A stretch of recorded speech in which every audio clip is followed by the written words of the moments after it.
Thinking Basketball Podcast. My name is Ben. Welcome back to another episode, and today is going to be very fun because on the Thinking Basketball YouTube channel to start the year, we have just jumped right in to these exciting rookies. What a rookie class. Ausar Thompson, the greatest basketball player of all time.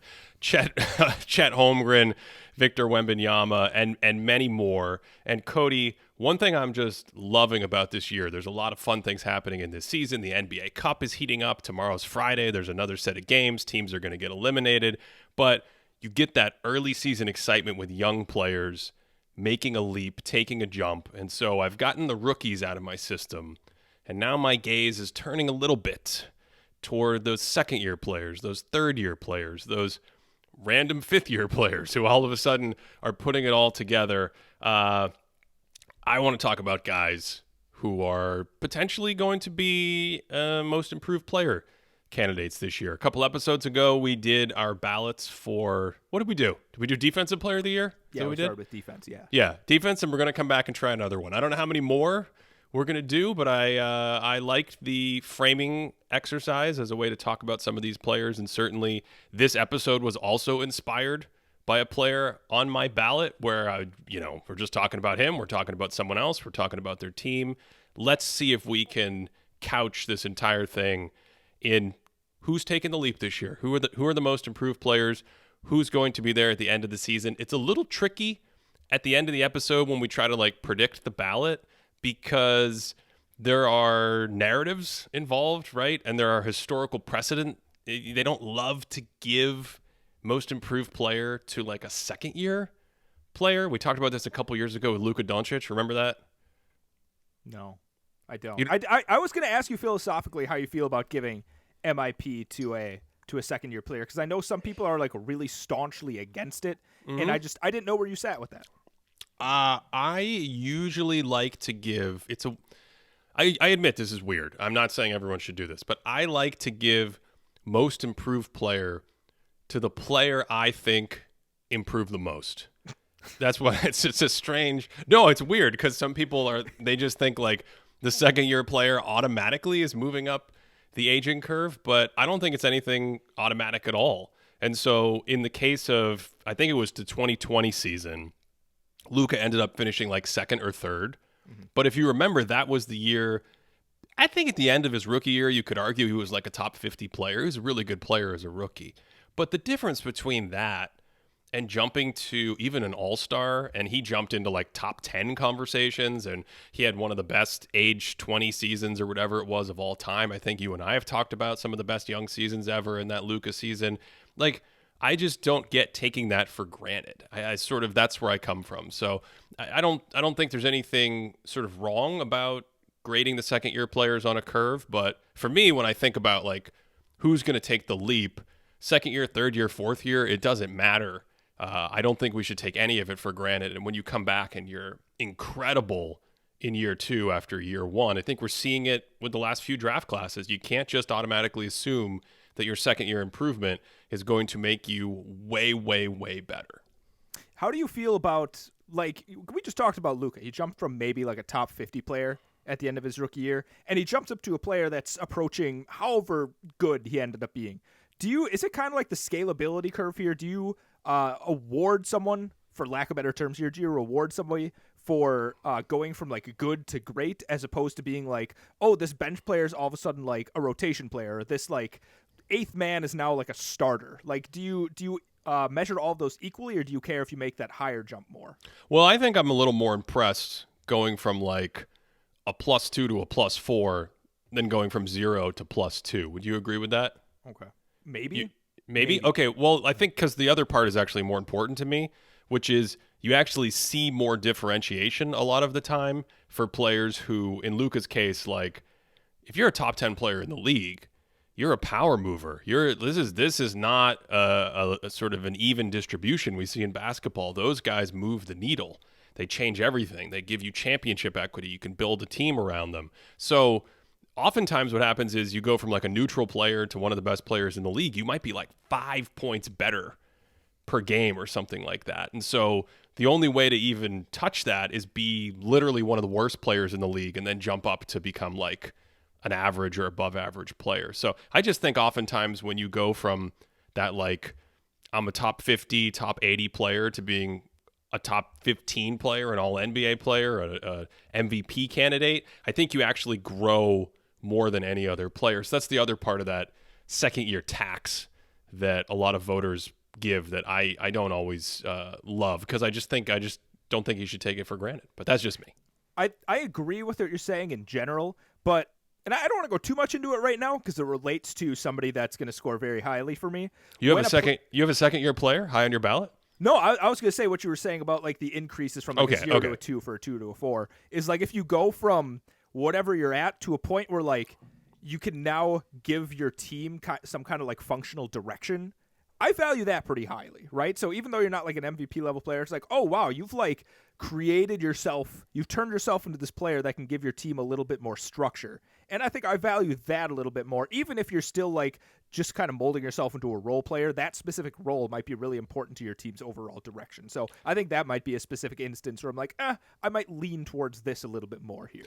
I do think the last part of the equation that's worth mentioning before we dive in is that it's 2 moving targets with most improved player, not 1. So you're trying to figure out how good someone is right now and then compare them to how good you thought they were in the past. And so that introduces these like 2 points of disagreement for voters where you may say, hey, that guy was good last year, you didn't notice, or something like that. Or you may have a player who puts up similar volume stats, but got way better across the board, way better as a defender, way better as a passer. His team's way better, his shooting is way better. And so someone might look at that and say, he didn't improve that much, because your estimation of where they were the year before was already high, whereas you or I might say, that guy's not even a top 100 player last year, and now he put it all together.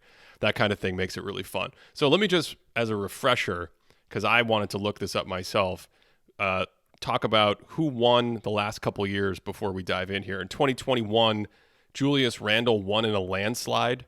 He made his first All-Star team that year. So there's this thing of like, are you going to win most improved player if you've made an all-star team in the past? Probably not. That's another voter trend I think we've seen. Another one for me is like, what if you were kind of good and then had a really bad year last year and then came back and you were a little better than you were 2 years ago? You set a new peak. That's another thing that I don't think usually gets rewarded, even though technically you could say from 1 year to the next it was a huge improvement. So Randall won in 2021. He actually made All-NBA second team that season. In 2022, it was John Morant who made his first All-Star team. DeJounte Murray finished second, and Darius Garland finished third. I think those guys also made All-Star teams for the first time. And last year, we had a similar pattern where Lauri Markkanen won Most Improved Player. He made the All-Star team. Jalen Brunson finished top 3. He made his first All-Star team. And Shai Gilgeous-Alexander also. He actually ended up finishing first team All-NBA. That was top 3 on the ballot. So a little precedent there for how voters have voted in the past. Where would you like to start before we jump in? Or when we jump in? Well, this is really tough. So I think last time we kind of did it where we just like threw out some names and talked about a little bit more. But first, I think, Ben, it wouldn't be a Thinking Basketball episode if like we didn't spend 15, 20 minutes talking about our philosophy of getting into it first. So before we get here, let me give you something to shove into your pipe, sir, and smoke it before we forget it, right? So we both need to remember this one because last time we had a little bit of trouble remembering the questions we asked each other. What are the sorts of things you look for? I don't know if that's a broad question, but what are the sorts of things you look for in a player that you consider to be improving? Like, are there big statistical indicators that you're like, okay, this usually means that they improved and it's not just some kind of luck? Or is there something like specific you're looking for when they're out on the court? That's a great question. And I'm so mad at you for asking it because I thought we were going to be in and out with a 7 or 8 minute philosophical segue. Get right. That's very snappy for us to only have a 7-minute introduction before we dive into something. I think there are statistical indicators you look for in the overall numbers, something like box plus minus or like a 1-number catch-all metric that can kind of give you a guide for how much more impactful a player is. But Cody, I really look at like, is there a big shooting jump? So I'm looking at shooting indicators, and I'm also realizing that shooting in small samples is hard to judge. So I want to look at the shot selection. I want to look at the shot form. I want to look at the confidence. Is the player shooting off the dribble more? Are there more actions being run for him off ball? And early in the season, especially, that's kind of how I'm calibrating. I remember a couple years ago, we had big shooting jumps from players like Lonzo Ball and Brandon Ingram, and you're trying to sort of figure out at the beginning of the year, how huge is the shooting jump? Because that's a massive thing for some players that can unlock a ton of stuff. The other thing is on film, I'm really looking for physical changes in the player. Are they in better condition? Do they look stronger? Do they look faster? And then you can start matching that up with, okay, do I see this guy? Does he have improved ball handling? Does he have improved burst? Now he's getting downhill in a way I've never seen. Now he's finishing at the rim in a way I've never seen. What about decision making and the way someone reads the floor? So I think of like Jason Tatum a couple years ago and the development of him going from a guy who struggled to make a variety of pick and roll passes out of different situations. And then you see like, okay, he's starting to hit the skip pass. He's starting to go to the corner. He's starting to throw them off one hand. He's starting to anticipate them a little bit. So this is sort of those are the general things I look for offensively for players, and defensively, along with just your physical improvement. It's like, is he more communicative? Is he in better positions? Is he getting beat less? That's kind of my high level net my little rubric in my head that I go through when I think about what I'm seeing improvement-wise from a player in a new season. I think that awareness aspect of it is definitely something I look for. Like when I'm watching somebody, especially somebody that maybe had more of a ancillary role, maybe like I said, 7th man, 8th man, but like when you got to the playoffs, they just seemed a little bit lost. I want to see how lost they look this year. Like, am I seeing them in like these defensive schemes where I'm like, oh, wow, this is the kind of guy that's going to be able to play some minutes in the playoffs. Like, I don't think he's quite as lost as he was before. Those are sorts of things to look for. I do find the like shooting improvement aspect to be really beguiling because it's really easy to look and be like, look, so-and-so shot 36% from 3 last year, and right now they're shooting 43%. That 7 percentage point jump is going to be the best shooting and like, it's really tough to parse out what's real and what isn't real, what's feeding into an overall relative true shooting percentage. So I think those are kind of numbers I try and shy away from. And I think if we look at the thinkingbasketball.net database that's available to Patreon subscribers, I like looking at things like passer rating.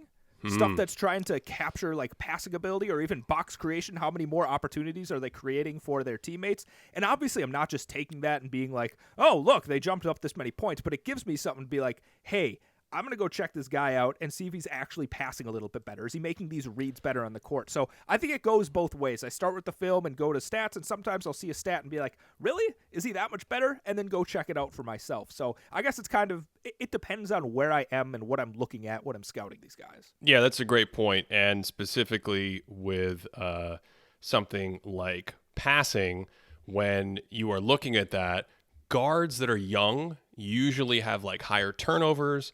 And it's a reflection, in my estimation, usually of the game being fast and learning how to process things. And then you get to like that second or third year, you trim all that fat off. All of a sudden, your assist to turnover ratios are better. You're just more efficient at making these kinds of reads, to your point. Then you go pull up the film and you see them basically making better plays and fewer bad plays. I have a question about shooting. Let's take a player who plays in New York. Let's take RJ Barrett. Okay. RJ Barrett's averaged basically 20 points a game for this will be his 3rd consecutive year. But his rookie season, he shot 61% from the free throw line. This is RJ Barrett, New York. 61% from the free throw line. He shot 32% from downtown. Last year, he shot 31% from downtown. A little lower than his overall 4-year career numbers, which are about low 30s. And his free throw percentage was up to 74%. This year he's come in. He's only played 7 games. So obviously this is, to your point, small sample in shooting. But you look at it and you say, okay, he's shooting 85% from the free throw line to start the year. Is that an indicator that his shot is improved? Because he's made half his threes. He's made 20 of his 40 threes. And what happens to a player like that if the shooting improvement is legit? Is that something you've been waiting for? If you're a Knicks fan, probably, of course. But yes, these are the things that when I cast the net, and I'm not sure I'm going to have RJ Barrett in my final ballot here, but like this is kind of what you're playing with, I think. I think RJ Barrett is really interesting because if you took him from like 2 years ago and you jump to this season, I think he'd be a clear like top of the line candidate for me, right? And I think we saw some of the improvements in the playoffs last year. Like I was pretty down on him for a good portion of the regular season last year, but there were times in the playoffs where like when he decided not to shoot, Ben, when he was like, "What if I use my athleticism to put the ball on the court and go towards the basket?" And then stuff started happening. I was like, "Look at this guy." Look at him in the playoffs. He can beat some people off the dribble, and he causes defenses to collapse down on him. If he can start passing out of that and he can start making some of those reads, then we have a player. And I think he's started to add that slowly but surely. And if he starts putting all of that together, we're definitely going to have a full, complete player. But it definitely hasn't been like so much that I'm like, yeah, he's a top candidate for me. All right, let's get juicy. Let me ask you about a player. How do you feel about Anthony Edwards? Ooh, you're really going for the bull's horns on the first well, one. It goes back to our philosophical question. I mean, he already made an all-star team. Do you think someone like that can get any traction? Can I ask you a question in response to your question? Is it about another player? No, it's about Anthony Edwards. Okay, yeah. Okay. Do you think he's that much better than what we saw in the playoffs last year right now? Not really. No, I think he's better. And I think I still need a full season and really some more postseason, like how is he going to do against high-level teams and things like that. I'm hoping we get a glimpse, Cody. I'm hoping we just get a little mini glimpse in the NBA Cup, the in-season tournament. I'm fascinated to see if we get to some single elimination games, if they'll shorten the roster, shorten the bench at the end of the game and things like that, change the coverages because they have time to plan for their next opponent. So I'm still going to be looking for that. But as of right now, not for me. It's not a huge jump. But that's why it's an interesting philosophical question. We're not talking about a player going from like the 50th best player to a top 10 player. We're talking about a player who was an all-star last year. I think at the end of the season in the playoffs, he certainly played like a top 25, top 30 player, whatever that cutoff is. And now he looks a little better to me, but I'm not sure if he's, when we get to the end of the year, if he's a top 10 player yet. So it's an interesting question. Yeah.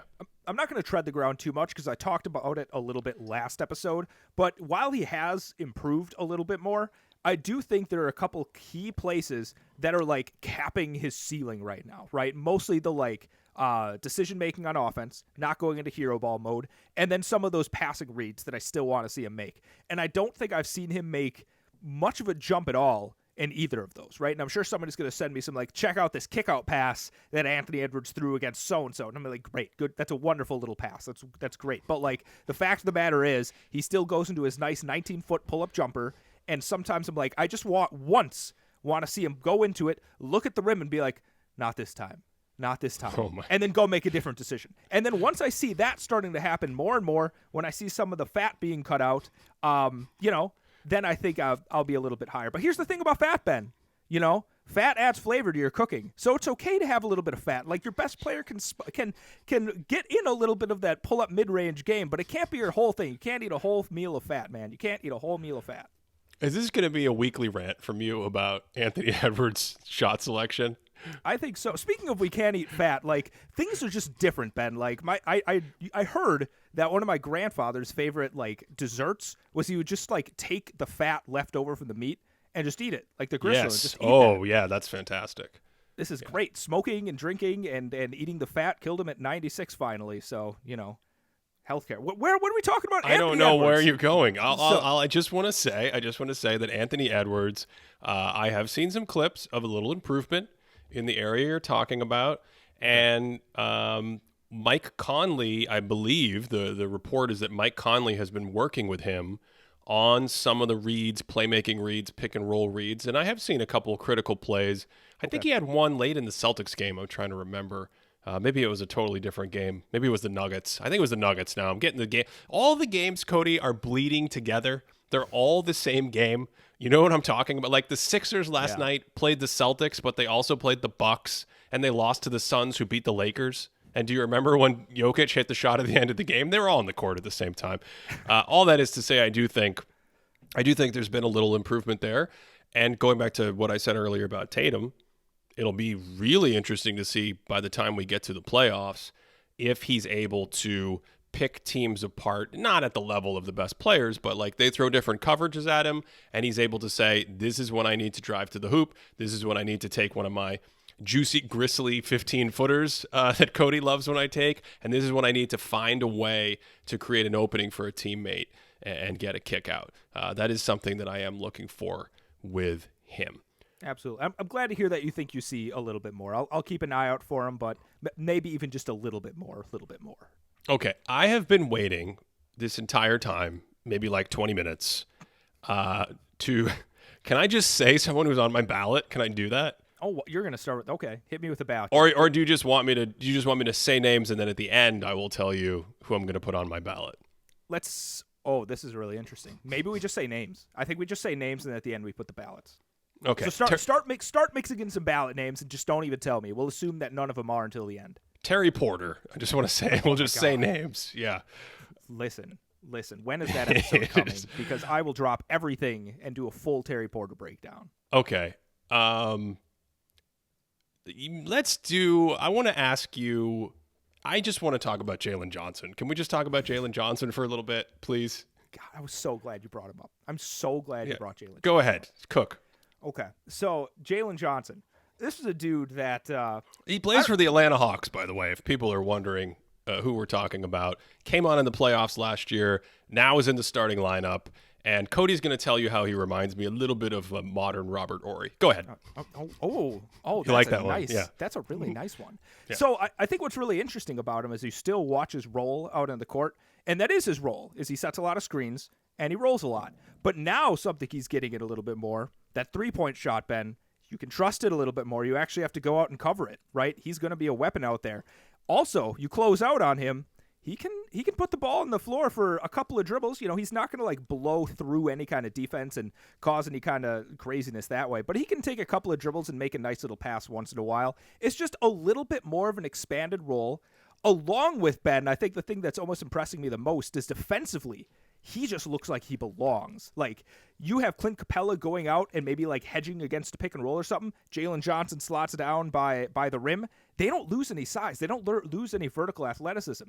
And when I see him making those kinds of plays, I'm immediately like, wow, bring me the playoffs now, because this guy's not going to get punked out there. Like, this is a dude that, especially with a team that needs a little bit more coverage with somebody like Trae Young, where you have a lot of these rangier defensive players, he fits in really nicely with that system they have. And, you know, he's just a guy that can play 30 minutes a game now. He went from 15 minutes a game, and he can consistently play 30 minutes, and I trust him. Yeah, I mean, that's one of the things you asked me at the top. What do I look at? Sometimes the coaches trust and just looking at minutes per game increase on a team that's competitive. Why is a competitive team suddenly playing a guy that played 10 minutes a game last year, 35 minutes a game? That kind of question, right? And sometimes you look at it and it's a massive roster hole and they need somebody to fill in. But in this case, the Hawks have been pretty competitive to start the year. The Hawks have actually kind of been good. Let's call a spade after the first 11 or 12 games. They've been pretty good in Atlanta.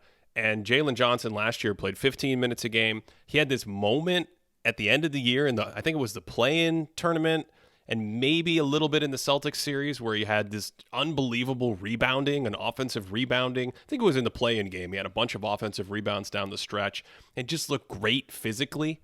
But he looks even better physically this year, like a little weight room action in the offseason, you know, having the protein powder. He's been taking his supplements. You know what I'm talking about? Oh, yeah. Yeah. Some fish oils, some creatine. So they're getting the creatine in the system. Yeah. So 30 minutes a game. He's averaging 15 points a game, 8 rebounds, 2 assists. He's shooting 47% from 3. Now, he's only taken a handful of threes. He's not going to be a great volume 3-point shooter. But I think we brought him up in one of our summer episodes about players to look for improving. The thing that is really getting to me here, Cody, is like his shot looks like it could be an okay NBA shot, and I did not see that happening. And so now you've got a guy who could be a really good defender, really active body. Like you said, he can roll to the basket and play as a screener, but he can also pop. He can cut and crash well. And then this is the Robert Horry part. And he's never probably going to be the spacer and shooter that Robert Horry was. But the most underrated thing about Robert Horry to me, who was probably an underrated player to begin with, he's a really good player for a long time, this extra passing. He's not the primary guy, but he makes smart passes. Top of the key, the ball hits him, entry pass, pass to a cutter, or in the short roll situation or in transition or whatever it is. So you put all that together, and it's like, yeah, there's a reason he's starting and playing 30-plus minutes for a really good team, because he's like a really solid all-around player right now, and last year was basically an afterthought for most of the season. I'm interested in this. I need to deep dive this a little bit more. I was looking at the team stats right now, and I'm pretty shocked to see that Atlanta's defense is actually worse than league average. I'd probably need to parse that out to see the Trae Young effect on that, because when I look out and I see a lineup that has DeJounte Murray, it's Clint Capella, Jalen Johnson, Onyeka Okongwu, I'm like, hey, these are some good defensive players. They should be pretty solid out there. This is a little besides the point, but I am interested with Jalen Johnson. Like you said, he hit the weight room. He looks he's solid out there, and he's still athletic. I'm always interested with guys like that in how much muscle he actually wants to put on at this point, right? Because he's built like he's a dude out there right now, right? Like I said, he's not getting punked in the paint at any point. But like, how much bigger does he actually want to get? Because the other thing I really like about him is just how fluid of an athlete he is. Like, he's one of these guys that just floats around the court and can all of a sudden get vertical and block you, can sprint down the court as a big man, can go down and guard threes sometimes too. So, I don't know. I think that's going to be a really interesting thing going forward. I think the Anthony Davis of it all, when he put on a lot of weight and we were like, oh, maybe we need to bring it back a little bit, the Tim Duncan sort of workout routine. So I'm interested to see how Jalen Johnson's just like physicality changes throughout the years. But I love what he's looking like right now. I really do. Yeah, it's not a Trae Young thing, it's not a Jalen Johnson thing. When Jalen Johnson's on the court, the Hawks defensive rating is in the 80th percentile in the league. So they've been very successful with him. And that's another thing I look for with these like young and up and coming players.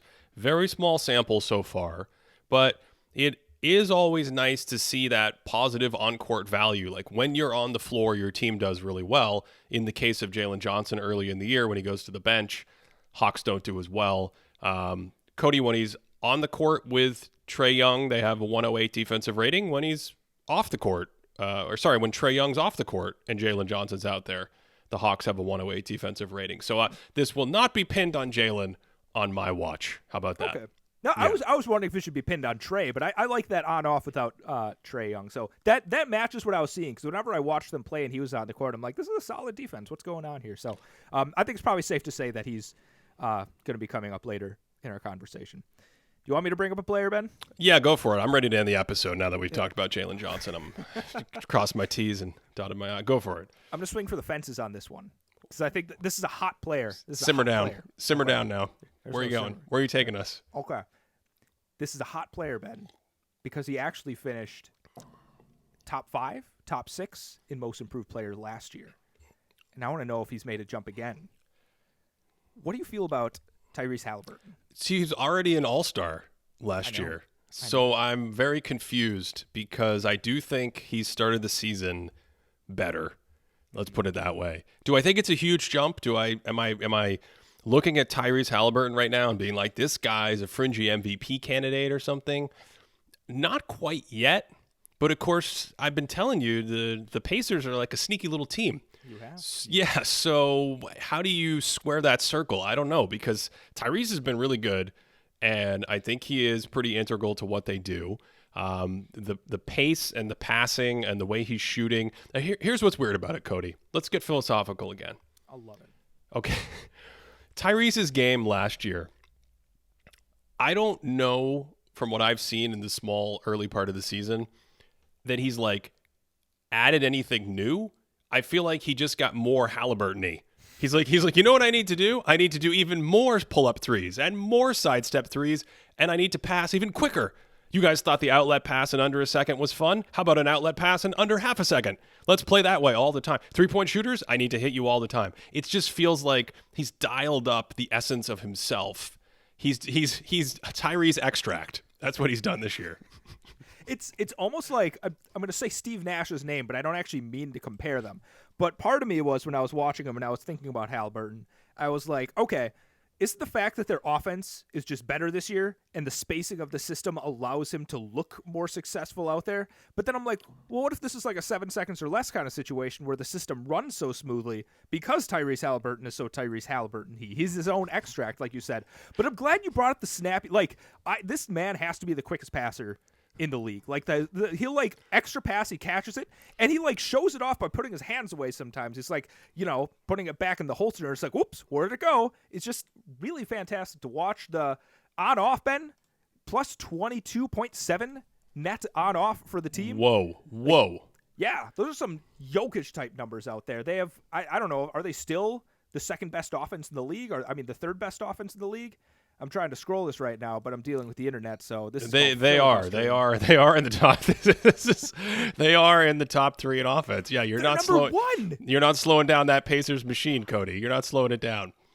So this is a part for the preseason that I was really wrong about the Pacers. You were right. This is a fun team, and Tyrese Halliburton is at the helm of it, and I think he's at least a name you have to bring up for this conversation. You're making good points. Can I lean in a little more with you? Please. Tyrese Halliburton is second in our box plus minus model in the entire league. He is second in our augmented plus minus model because the Pacers are plus 10 with him on the court. And as you said, they're minus 13 per 100. They're being outscored by 13 points per 100 when he goes to the bench. They have a 128 offensive rating when he's on the floor. A 128 offensive rating. He is number 1 in our offensive box plus minus model in the league. And we have this fun little stat that tries to figure out how valuable scoring is. It's a fruitless endeavor, but we'll ask the numbers to crunch it anyway. And he has the highest playmaking value stat in the history of our database right now. So he is absolutely cooking out there. And like you said, he was good last year, but just for some comparison, he's like 2.5 points better in our offensive box plus minus model, 4 points better overall. The Pacers had a 119 offensive rating with him on the court last year, which was great. He did great last year. But what did I say? 128 or 129? Yeah. So we'll just leave that there. We'll just leave that there to simmer. But he is obviously one of the best passers in the league, and I just think extracting more Tyrese out of Tyrese apparently is a way to keep making yourself better, and just really fascinating player to keep an eye on. Absolutely. And I'm nervous about the repeats being in the award watch 2 years in a row, so we'll see how that factors in when we get to the end here. Yeah. Let me throw out another name for you. Okay, this is exciting. I throw out another name. Yeah. This is one of your favorite players' teammates. Asar Thompson's plays for the Pistons. Plays for the Pistons. Yeah. Who's this going to be? Jalen Duren. Oh, that's an interesting one. Yeah. I'm wondering, does he get the second-year player tax? That's what I'm wondering. Yeah. Because Jalen Duren is like, when I watch my Pistons, okay, when I watch my Detroit Pistons, I think sometimes like, okay, where they have like 3.5 players. That's what I think. Okay. Everything is built around Jalen and Cade Cunningham and obviously Asar Thompson, who's the greatest player of all time. And then they have these other players who are trying to find their footing, and Marcus Sasser is a fun little rookie off the bench, and Alec Burks can play, but he's in and out of the lineup. So it's we haven't seen it. You see this with rebuilding teams. They're not out there trying to scrape out 40 or 35 wins. Just in the same way that the Rockets last year had all this flopsome on the roster, right? Just all these moving parts. And then you come back this year and you say, okay, we're going to put adults in the room. And now we have 6 or 7 players who really know how to play. The Pistons don't quite have that yet.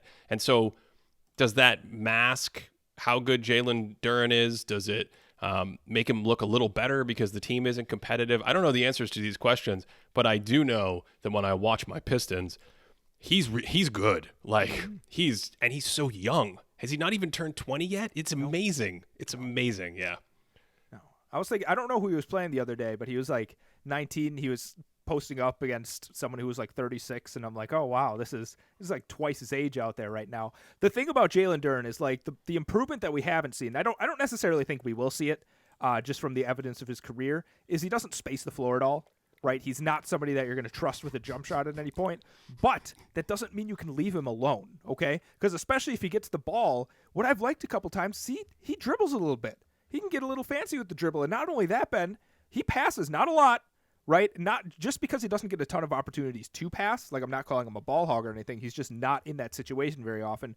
But when he is there, some of the interior bounce passes, some of the general looks to get the ball moving, I'm like, okay, this is a guy that offensively he could grease the grooves a little bit more. And then defensively, last year he boasted some like really good defensive when you're around the rim players shoot worse against him.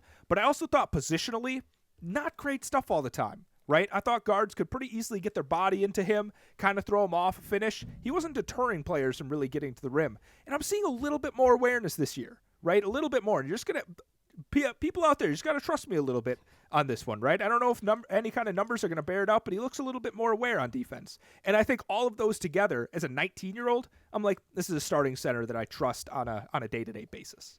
Yeah, no, I agree with that. And of course, defense is his calling card, and to have that at 19 is exciting. Did you think that he would be the Piston this year? Who you would? I mean, maybe I'm getting ahead of myself. Do you have him higher than Cade Cunningham on your hypothetical most improved player prediction award ballot? Well, first of all, I'm laughing because I thought you were stopping the sentence at, did you think he was the Piston?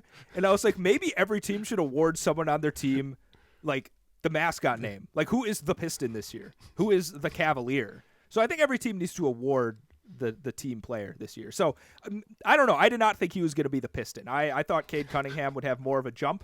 I thought Cade Cunningham looked like he was making a jump early on. I don't know how huge of a jump that is at this point. What do you think about Cade Cunningham? What do you think about his improvement this season? I just want to point out, by the way, before we forget, that Jalen Duren does have rim protection numbers. We have these numbers that we use around these parts to try to estimate your effect on opponents shooting around the basket. Jalen Duren does have numbers that support Cody's fantasies here about him being a good defender. Cade looks, I like what I see physically from Cade. He looks pretty good. He's got better control of the game. He's the selling point for him is like Luka, right? He's big and broad and can control the ball and make decisions. Some of the passing could be there. He's really, really leaning into the mid range a lot. The challenge with Cade is the shooting and essentially the efficiency. And it's a double-edged sword. I think, Cody, you might have the numbers in front of you. I don't, but it's a double-edged sword because the outside shooting is a big question mark still. It's been a problem. Let's just be frank. It's just been a problem. You really need to get that up to a higher floor. You can't shoot 29 or 30% from three and struggle from the outside and live off a diet of that. You have to be much higher. Then the second end of the sword that's a problem is he doesn't get to the basket and put just a ton of pressure on the rim or free throw line to get those easy points. So what I see is a player who is much better than his rookie year in terms of command of the game, and that gives me optimism, but I still have a wide range in my head, not just for his ceiling, but like, what is he going to be in the next few years as he matures and hits his prime? Because maybe you have his numbers up. The efficiency right now is still continuing to be a real problem for him on offense. Yeah, absolutely. I'm looking at giving you the percentiles here.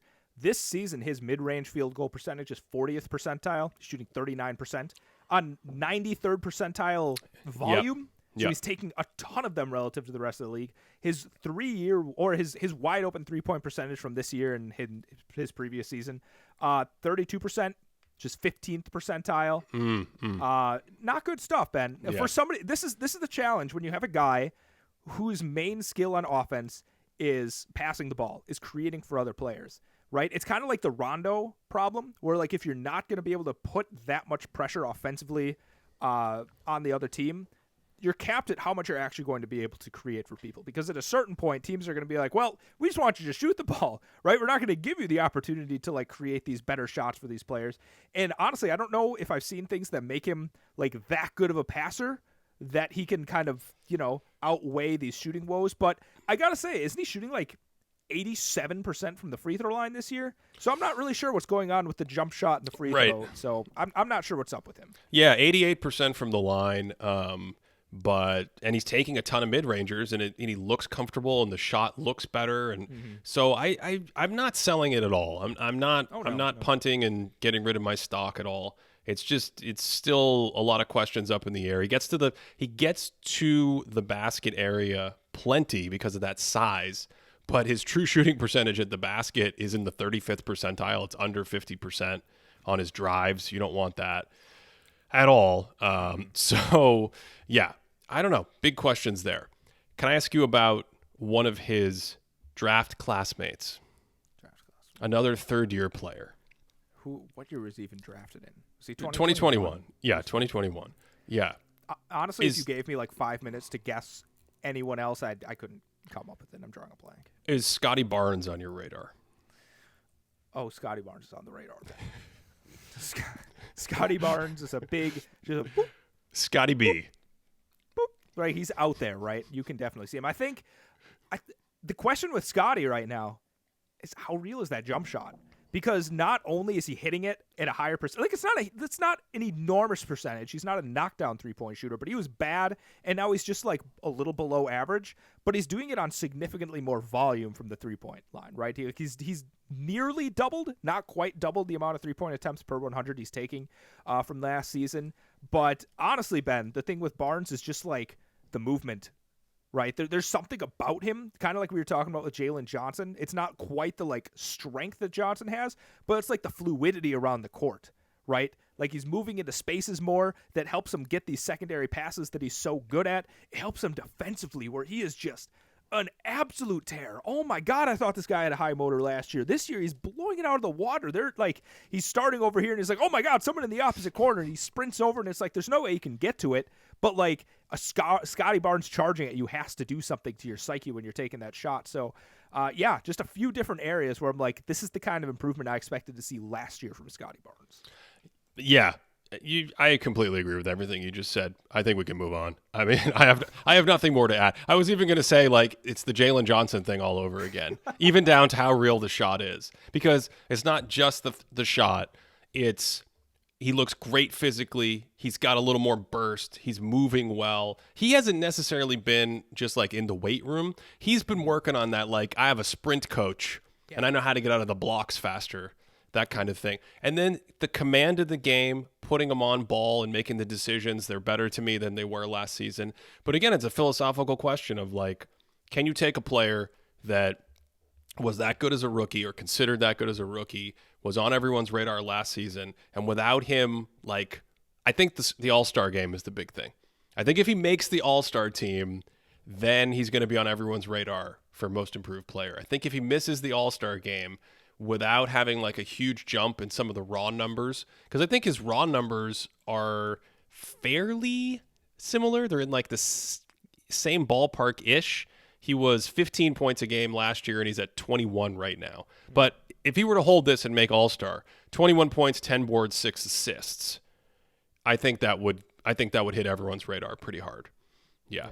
I guess that depends on how good the Raptors are going to end up being. I don't know. For some reason, part of it. Yeah. I'm not crazy about his All-Star chances. I haven't like tried to map that out, but I don't know. I think if he has a 6, like, not to get like normie about it here, but if he has a 6 point per game increase on top of other things, like, I think there's a pretty solid chance he's going to be on people's, like you just said, on people's radar for MIP. Does MIP sound like, what am I thinking? It's like Mission Impossible. Isn't that literally what they use for that? Like MIP, Scotty Barnes? I think Mission Impossible is MI. You say I saw MI5 or where'd the MI6. P come from with Mission Impossible? I guess the P in possible. I feel like you added that. Or is actually, last time the chicken wing was a thing, so I'm taking it back. MIP is probably Mission Impossible, and I've just never heard of it. Let's move on. Alperen Şengün, Houston Rockets. How are you feeling about him? Can I kick something your way, Ben? Sure. I got maybe a spicy question here. We're going back into the kitchen. I'm going to see what you're going to fire up on this episode of Chopped. It almost feels sacrilegious saying something like this out loud, so prepare yourself. Do you think the Rockets can make the playoffs this year, Ben? By playoffs, do you mean the play-in game, or what do you mean? I count the play-in game. I'll count the play-in game. So top 10 in the West? Yeah. I think they can. Okay. Yeah. Wow. I think they can. I haven't fully mapped it out. Maybe I should do that so it doesn't feel like I'm putting my foot in my mouth any more than I usually do. But here's the thing with this team. They are now filled with players who can play basketball in most of the positions on the court most of the time, which is a huge change from where they've been in the past. I mean, the new player or players that they've added, just getting like Fred VanVleet as a ballast, as a solid starting point guard, steer the ship, and he's a small guy and he has weaknesses because that he has weaknesses defensively, but he also understands the game. He knows how to play certain positions. He knows how to communicate. He knows how to recognize coverages. And on offense, he's a good shooter and he's hit pull-up threes and he can run the offense. Then you get a guy like Dillon Brooks who, I mean, you want to talk about shooting improvements. I don't know if any of that's real. I don't know what's going on because doesn't he I feel like he has the exact same form that he's had in the past, but he's shooting like 92% from downtown to start the year. It's pretty weird, but obviously Dillon Brooks is a pain in the butt defensively, hounding people, and he's played on good teams like that before, and so that's another guy. And Ime Udoka there has got a system that he's been great defensively. He came from a defensive lineage of coaching trees, and he was great defensively in Boston, and he has the Rockets playing well defensively. Jabari Smith is in that role, as a starting four and giving them solid minutes. So Jeff Green off the bench is another veteran who can do stuff. And another thing I loved was moving Jalen Green away from the ball. I remember turning on their first preseason game. Fred VanVleet has the ball more. Şengün has the ball more. And Jalen Green off the ball. And I'm going, oh, this is giving me Iverson 99 flashbacks. Like, this feels right. Like, yes. Activate Jalen Green's athleticism and his ability to get downhill and the handoff game and things like that, and don't tax him with the decision-making part of the game. So it's a lot of addition by subtraction for the Rockets. And then the last piece to me is Alperen Şengün. And we talked about him last year, obviously, a very fun, interesting player, but he continues to grow. One, he's been good enough defensively, right? So he's held up defensively. So now you are able to have a defensive system in Houston that is passable and may actually be good. And Cody, I mean, like, if you can build a good defense around Alperen Şengün, then he's a really good player, right? His ceiling as a player is really expansive to me because on the offensive end, and credit to the coaching staff, you can just run a ton of offense through this guy. And last year, whenever the Rockets ran through him as like the direct centerpiece of the system, even though Houston had a really bad team and a really poor offensive rating, the Şengün specific actions were really, really efficient. They were like some of the most efficient actions in the league. And if you turn on any Rockets game right now, what you'll see is the ball goes through him a decent amount, but this court is always wide open. There's always that room to breathe because Şengün is lifted up at the elbow or the three-point line. You can give him the ball at the top of the key. You can play handoff game. He can pass, and then he can back in and get to his post game and his push shot. And he's just smart about his shot selection and when to dime up his teammates. And it's good stuff so far. I'll talk about the defense in just a second, but offensively, like you said, well, first of all, quirkiness I appreciate. Every jump shot, like near the top of the key, is an adventure. It's like, is he going to go off 1 foot today? Is he going to use his offhand, or is this just going to be a floater? Like, all of it's just very exciting, like whenever he decides to take that shot. And then, like you said, we talk about Jokic being like, and again, I think our word of like the season has been passe so far, but I think it's passe at this point to be like, oh, he's just like a, poor man's Jokic type of thing. But like the short mid-range game for him has improved significantly, and that's one of those numbers that I'm keeping my eye on because he's doing a really good job of getting his, he's huge, Ben, and I've heard that he's grown throughout the season. He's super long, so when he gets down like a few feet away from the basket, not right underneath, but in that short mid-range area, he's currently shooting 57% at that area. And out of 125 players in the league that have taken over 3 short mid-range shots per 100 possessions, that's 10th in the league right now. That's 10th. Like, that's a really efficient shot. And when you combine that with a guy that, like, you know, if you play him in single coverage, he can take that shot. But if you try and rotate a defender to do something about it, he's going to find an open player. And with somebody like Jalen Green being off ball, who can cut in, he can explode like he's able to do and get to the basket, like, it just opens up a lot of doors for them, right? I think he's shooting like 60% from long mid-range. That's not sustainable. Like, that's not going to hold up. I think he's been in like the low 30s his last couple of seasons. But yeah, defensively, I think his length shocks people. Like, that's something that I've been noticing is when he goes to contest people, it's like, oh, wow, he's all of a sudden like at their apex, like bothering them. So across the board, Şengün just looks significantly better than last year. Yeah, I think defensively can still be a little bit of a mixed bag just because of the athletic traits and things like that. So sometimes you're near the basket. It's the same thing with Jokic. Sometimes you're near the basket. You just don't have that apex, you know, high contest on a shot or a block or the ability to deter the team from shooting in the paint. But like you said, he does have possessions that catch people off guard. I think his positioning has been bad. I think all of the Rockets, from what I've seen, you don't have the colossal defensive breakdowns that you have in the past.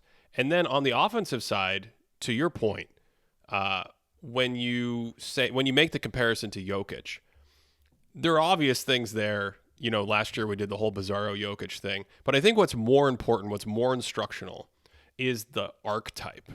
It has nothing to do with the fact that they have similarities. It's like, what happens when you can run the offense, when your center becomes the centerpiece of the offense? That's what's so interesting. Defensive stars used to be big men, or big men used to be defensive stars. And now we have these big men that are offensive centerpieces that you're almost trying to protect defensively and hold water defensively. So the cool thing to me about the Rockets in terms of legitimately being a team that could get into the 40s in wins and like make the, you know, top 10 in the West or something like that. Because I do think they're going to be competitive throughout the year. Whether it trails off like Utah last year or not is a question. But the cool thing is, if you put enough defensive players out there on the floor and you defend well enough as a team, I think you have a nice floor for an offense with Şengün basically as the centerpiece, even if that floor is league average. A league average offense and a slightly above average defense should be a playoff team. And I think that's what's really cool about this start to the season, where they've won 6 in a row and they look pretty competitive, because that's sustainable for the year. And going into the season, I was more excited about their defense. Like, I thought their defensive personnel was such that I'm like, okay, this will be a pretty good team. And they've shown it. They're 4 points, almost 4.5 points better than league average on defense. But offensively, they're hovering just around league average. There's a lot of room for growth there. And that's a lot of room for growth that I see being able to happen, right? Like, it's not like an off chance that they pull it off. So this team, I don't know, this team could be pretty dangerous if they play their cards right. Yeah. One final thought here is that Şengün does have sort of like, as we said, mixed bag numbers when we look at our rim protection numbers. So we'll see how well that defensive value can hold up. But they're really fun. Okay. Anyone else you want to get to before we rip off some ballots here at the end of the show? Wow. I think there's a guy I should probably bring up at this point. Surprised you haven't brought him up yet, but let's just do it. Let's have the conversation, Ben.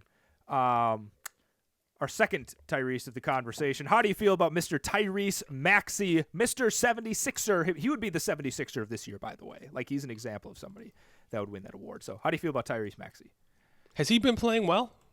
He's made a couple shots, I think. I think people have told me that he dropped 50 points, and I think people are impressed with that. And James Harden is no longer there. So, yeah, I think so. This is just more that scoring bias that people like. You know, you just come out and start averaging 28 points a game out of nowhere, and you know, your James Harden leaves and you replace him and the team gets better and all that stuff.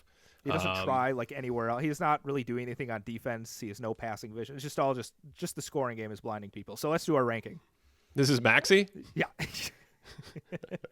I think he's been fantastic. Yeah. Yep. I think he's been fantastic, and he's on trajectory for an all-star, and I think that hits all the sweet spots and checks all the boxes. He's had more opportunity, of course, with Harden gone, and with more opportunity, he's taken advantage of it, and you'd get this jump from wherever he was last year, 20 points a game, to he is at 28 per game. I just made that up off the top of my head, but he is at 28 per game. Shooting, here's the fun thing about Tyrese Maxey. Mm-hmm. The shooting is ridiculous. Mm-hmm. Like, ridiculous. He's a career 42% three-point shooter.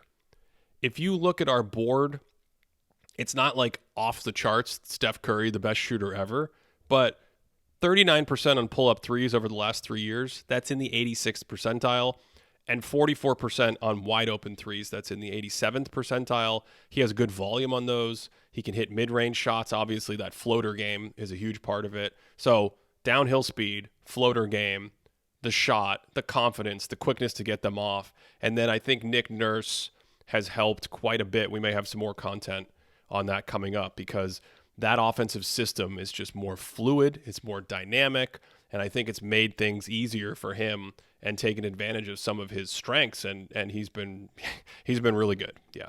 Yeah, I hope people picked up on the sarcasm earlier. I don't want all of Philadelphia coming at me. Tyrese Maxey has looked fantastic, and I think the scoring thing's actually really interesting.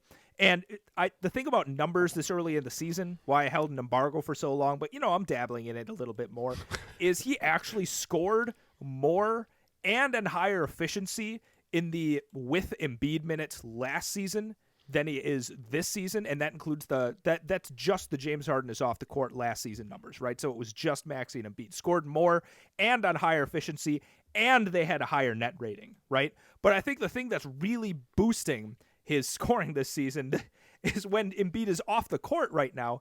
He's currently scoring 42.7 points per 75 on 72% true shooting. Sorry, what? Yeah, 42 points per 75? Per 75.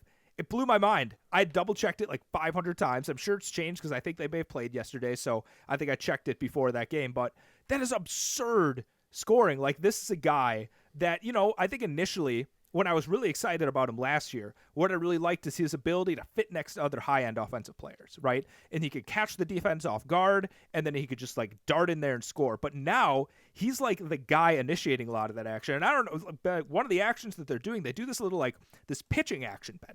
It's not quite a handoff. They're just like, oh, there's Maxey, and Embiid's going to dribble, and he's going to throw it to him, and Maxey's going to start running, and he gets it, and all of a sudden he's downhill, right? And once Maxey starts getting downhill, he's unstoppable because, like you said, that floater game, it's unbelievable. He's uncorking it with his right hand, with his left hand. It's like a very Clyde Drexler 90s kind of look where he's like going with the scoop. It's just incredible what he's able to do. The passing is improved, that scoring aspect, the shooting, like you said. Yeah, Tyrese Maxey's looked fantastic this season. I have one more name before we sort out a ballot. You have another name. Yeah, I have another name. Yes. He is Japanese Vinnie Johnson. How about that? Cody has no idea what I'm talking about. Do you know who I'm talking about? Does he play for a hot state? He does not play for a hot state. No, who he does not. About? Cam Thomas was born in Japan. And Cam Thomas has some serious microwave to his game. You toasted me on this one, Ben. You toasted me on this one. Cody, are you aware that Cam Thomas is averaging 27 points per game? I'll be honest with you. I was not aware of that fact. I was not aware of that. Yes. Cam Thomas is now in the starting lineup for the Nets, and he is like, I'm not going to say, because I think Vinnie Johnson was a better player back for those bad boy Pistons teams, but like he has come out of the gate, and he is an old-fashioned microwave gunslinger. That is a really mixed metaphor I just came up with. A microwave is a very modern thing that instantly heats up, which is Cam Thomas, but he also plays like a gunslinger. So he's just throwing stuff in the microwave and putting it on high right away. He just gets in the game and starts launching. Very one-dimensional, right? He is not looking to pass. We might have to add this. Someone came up with this idea of a great stat called like gunner rating. It's basically looking at the percentage of shots you take versus the time you touch the ball and have the ball in your possession and end up passing it versus end up shooting it. And Cam Thomas was, I think, at the top of the league because he just fires away. 29 points per 75 on positive efficiency right now for the Nets. 49% from the mid-range. and he's near the top of the league in mid-range volume. He loves to cook and jack from the mid-range, and he can get to the basket because all kind of like high-arcing floaters and weird feel and things like that. Yeah, this is the classic scoring boost on a team that needs it. They need someone to come in and score a bunch of points, and where he finishes, it may end up being based on where the Nets finish and stuff like that. But he's another guy smack in the middle of my radar. I find this really interesting because while the numbers you look at, they look a lot different.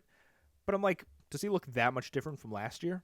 Like, I feel, didn't Cam Thomas at some point last year, he had like 3 or 4 straight 40-point games or something like that? And like, oh, Cam Thomas is here. To me, like, he hasn't really added anything that's made me be like, oh, this is a different player from what I was seeing. There's no more tricks in the bag. There's no more bunnies coming out of the hat here.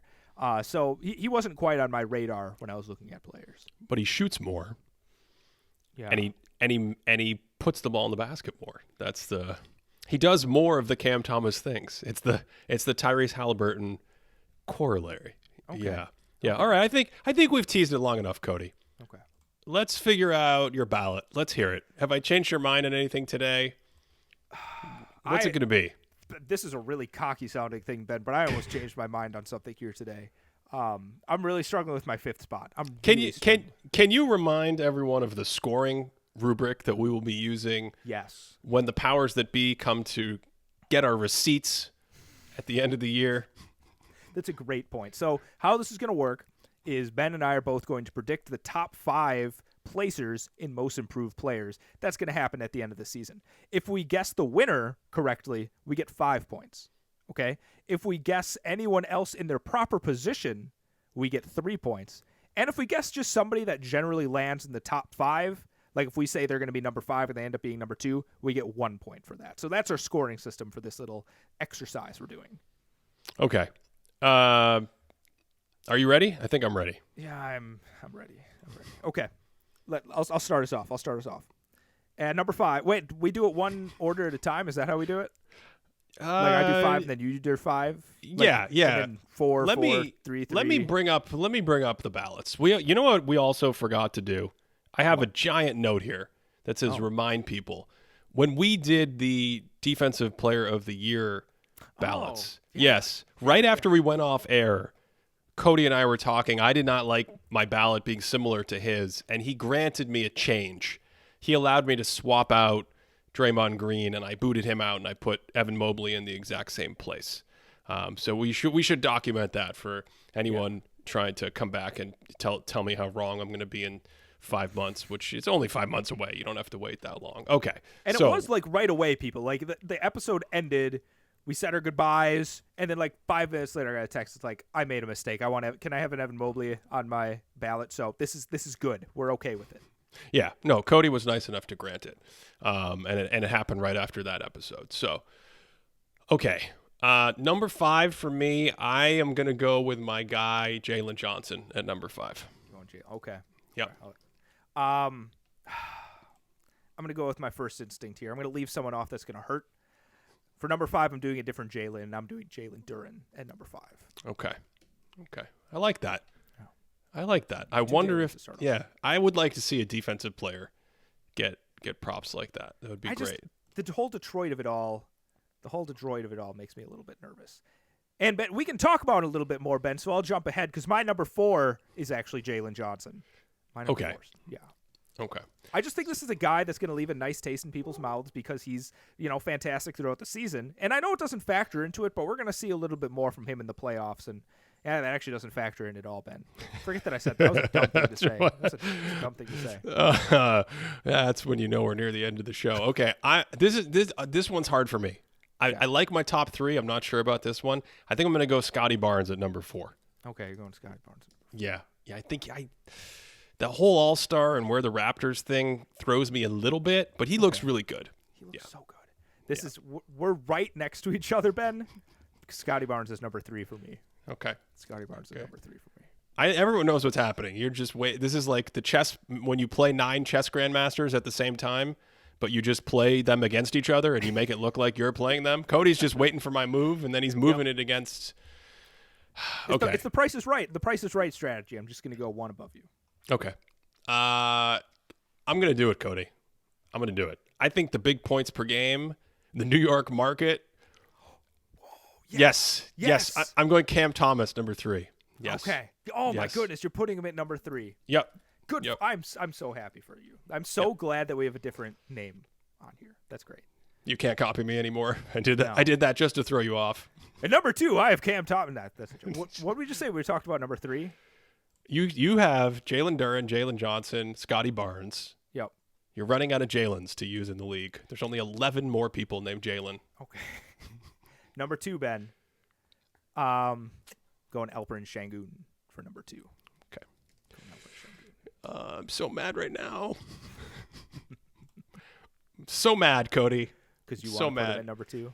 Because Alperen Şengün is my number 2. Of course he is. This is so ridiculous. What did I tell you? What did we say the percentage odds were? We had the same number 1. What did I put it at? You said 77%. So low. I wanted to go 97. This is I was- annoying. I'm so annoyed by you. This sucks. This is your fault. This is your fault. We need someone that's not on the podcast that thinks a little bit differently. We need Yeah. a guest to pop in, perhaps a disembodied voice to come in and have their own list. But maybe another day that'll be. a plan. So we both agree that Tyrese Halliburton's number 1. Yeah. No, you don't actually mean that, do you? No, of course Oh, not. you caught me off. Whew. I did. I was thinking I about got you putting for him a at number second. 5. I got was you thinking for a about second. having him at 5. Yeah, but yeah. Tyrese Maxey's. Tyrese Maxey. Clearly Tyrese number Maxey's number 1. So Cody has Jalen Duren, Jalen Johnson, Scotty Barnes, Alperen Şengün, and Tyrese Maxey. And I have Jalen Johnson, Scotty Barnes, Cam Thomas, Alperen Şengün, Tyrese Maxey. To support this show, check out patreon.com/thinkingbasketball. That's where you can find all of our stats that we reference throughout the show that we use to research videos. One of the things that helped me a ton for this episode and just in general at the beginning of the year, Cody, is the ability to compare to last season and prior seasons. I think that's really cool and helpful. Patreon.com/thinkingbasketball. Check that out. Otherwise, how'd you feel this one went? I think the discussion was really great. I genuinely thought the actual meat of this was great, but the fact that we just had like 4 of the same 5 players kind of that blows. It's horrible. It just sucked all the air out of the room. Yeah. We should probably burn this episode. We shouldn't even release it. Or just like cut it off right before we actually do the rankings. Yeah. Now I'm looking. Yeah. MVP And is not going to be any fun to talk about. I enjoyed the discussion. It was like having a great meal and then ending on the wrong flavor. That's what it felt like. Yes. Yeah. What can you think of like a flavor that would be wrong for a particular meal? Like what are you talking about here? I think some meals, if you had a licorice flavor at the end of the meal, that could be wrong. Yeah. I don't even know what would go wrong. I think most flavors are wrong with licorice. Or like, what is it? If you're like, oh, I'm going to end this nice brushing of my teeth with a great tall glass of orange juice. Orange Like, juice, yeah. That wouldn't end Yeah. well. I don't think most people consider brushing their teeth a meal, though, Cody. So that Those people are not living the wonderful minty flavor at the end. That's a meal in itself. You got to enjoy every moment as a meal, people. Every moment's a meal. Thanks as always for listening all the way through on this one. And as always, we hope you are having a great day.